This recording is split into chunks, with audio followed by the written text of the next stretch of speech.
evening, everyone. Next Generation Weather Forecaster Joe Shock here, taking a look at the pattern over the next couple of weeks. And the cold is coming, and it is going to come gangbusters. And I am very, very worried about mid-month and beyond. We'll take a look at that in just a second. But you can see here's the first 5 days. You can see quite warm across much of the eastern part of the United States, where we'll see a strong storm system develop in the plains and head up into Hudson Bay next week, early next week, in Monday through Wednesday, which will bring warm air out in front. So that's really what you see. Majority of those warmer anomalies that are there.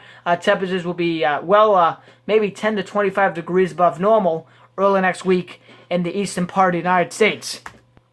Here's the temperatures at 5,000 feet. Again, the warmth that you see there, the height field, and here we go with the transition here. You can see the this here and this is going to congeal and get right over here, and this ridging is going to continue to enhance and, if you will, congeal up over the North Pole, displacing the polar vortex and setting that southward in the longer term. 5 through 10, you can see the cold is in. Really, days 6 through 10, because that last day 5 that you can see the warmth holding on to New England, that is Wednesday, and that will be essentially wiped out and steamrolled in the pattern. And then there's the 5,000 foot temperatures. You can see very, very cold there. You can see minus 15 C coming in, and even minus 18 C up around International Falls, Minnesota. And here's the 500 millibar pattern. You can see the severe blocking up over the western territories of Canada and up just south of Greenland. And then days 10 to 15, you can see the widespread cold in the plains, but I think it'll be a little bit further east, what the European has. But the European is more extreme with its cold.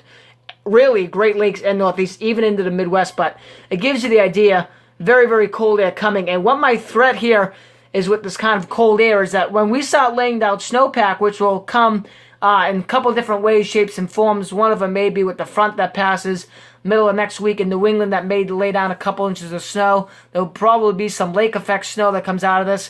There could be a clipper that comes across on the other side of this somewhere, which could cause, some snow. But overall, wherever snow can get going, it's going to be, I think, maximizing the cold once it does come out. But even where there isn't snow on the ground, it's still going to be a very, very serious shot of cold air that we're going to be dealing with here down the road.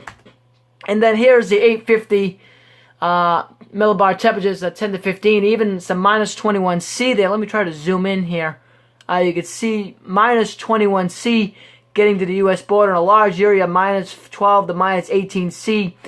Starting to show up there, so you can see this is a really potent shot of air, days 10 to 15. And I looked at the European weeklies, actually, that came out last night, and this is going to go potentially right to like January 10th. But I really do believe December is going to be a very, very cold month, right where essentially the GFS ensembles have it there, plains into the northeastern part of the United States. 12Z European operational today, believe it or not, had some 20s into the panhandle of Florida, day 10. So again, this thing is coming. It's going to be business. It's coming. There's no question about that. There's no denying it. There's no flipping and flopping of the models. It's coming, and it's going to come gangbusters. That's it for now, and thank you for watching.